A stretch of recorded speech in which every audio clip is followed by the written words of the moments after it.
નમસ્કાર દર્શક મિત્રો, એસડી ન્યૂઝ ગુજરાતી ચેનલ પર આપનું સ્વાગત છે અને હું આપની સાથે વૈશાલી પોવારુ કરીશું નજર આજના સમાચારો પર।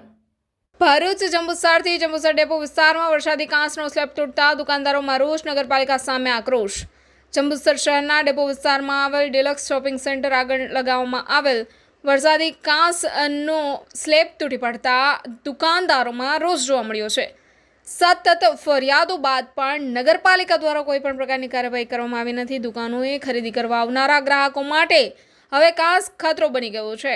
એક ગ્રાહક કાંસની અંદર પડી જતા ઈજા પણ થઈ છે। દુકાનદારોના જણાવ્યા પ્રમાણે તેઓએ અનેક વખત લેખિત અને મૌખિક રીતે નગરપાલિકાને રજૂઆત કરી છે, છતાં જવાબદાર તંત્ર દ્વારા કોઈ પગલાં લેવાતા નથી। નગરપાલિકા વધુ દુર્ઘટનાની રાહ જોઈ રહી છે તેવા પણ આક્ષેપો દુકાનદારો દ્વારા કરવામાં આવ્યા છે। હવે પ્રશ્ન એ છે કે નગરની સફાઈ, ગટરના પ્રશ્નો અને આવા સંવેદનશીલ મુદ્દાઓ પર નગરપાલિકા ક્યારે જાગૃત બનશે। Reporter Saddam Malek, SD news Gujarati, Jambusar, Bharuch. મારું નામ સોએબ ડાલ છે। મારી દુકાન જંબુસર ડેપોમાં ડિલક્સ શોપિંગ સેન્ટરમાં આવેલી છે। બૂટ ચપ્પલની દુકાન છે। ત્યાં બધા દાદરા છે એ બિલકુલ ખરાબ હાલતમાં છે। એ જંબુસરની નગરપાલિકાને વારે ઘડીએ ફરિયાદ કરવાથી હજુ સુધી કોઈનો હલ આવ્યો નથી। જંબુસર નગરપાલિકાને અમે ભલામણ કરીએ છીએ કે વહેલી તકે આનો ઉકેલ લાવે ને ટેક્સ નથી ભરતા ત્યાં તો નગરપાલિકા જંબુસરની ફટાકડીને તાળા મારવા નીકળી જાય છે। ઇબ્રાહિમ અહમદ, મારી સ્ટેશનરીની દુકાન આવેલી છે।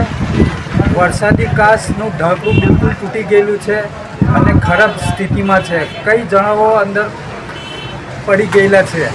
હું 2-3 વખતે નગરપાલિકામાં ગયેલો છું અને બે મેમ્બરોથી મળેલો છું। તેમણે કીધેલું છે કે થોડા દિવસોમાં થઈ જશે, પણ હજુ સુધી 1 વર્ષ થવા આવ્યું, કોઈ કામ થયું નથી।